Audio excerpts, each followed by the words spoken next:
you're experiencing a stuck loading screen in Fortnite, follow these steps to troubleshoot and resolve the issue quickly. Step 1. Restart the game. Close Fortnite completely and restart it. Sometimes, a simple restart can resolve temporary glitches that cause the loading screen to hang. Step 2. Check server status. Visit the official Fortnite server status page to see if there are any ongoing server issues. If the servers are down, you may need to wait until they are back online. Step 3. Update the game. Ensure that Fortnite is updated to the latest version. Check your platform store for any available updates and install them to fix potential bugs.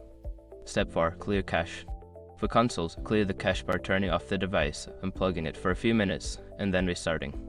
For PC, you can clear the Epic Games Launcher cache by navigating to the settings and selecting the appropriate option. Step 5. Reinstall the game. If the issue persists, consider uninstalling and then reinstalling Fortnite. This can help fix any corrupted files that may be causing the loading screen to freeze. By following these steps, you should be able to resolve the loading screen issue in Fortnite. If problems continue, consider reaching out to Epic Games support for further assistance.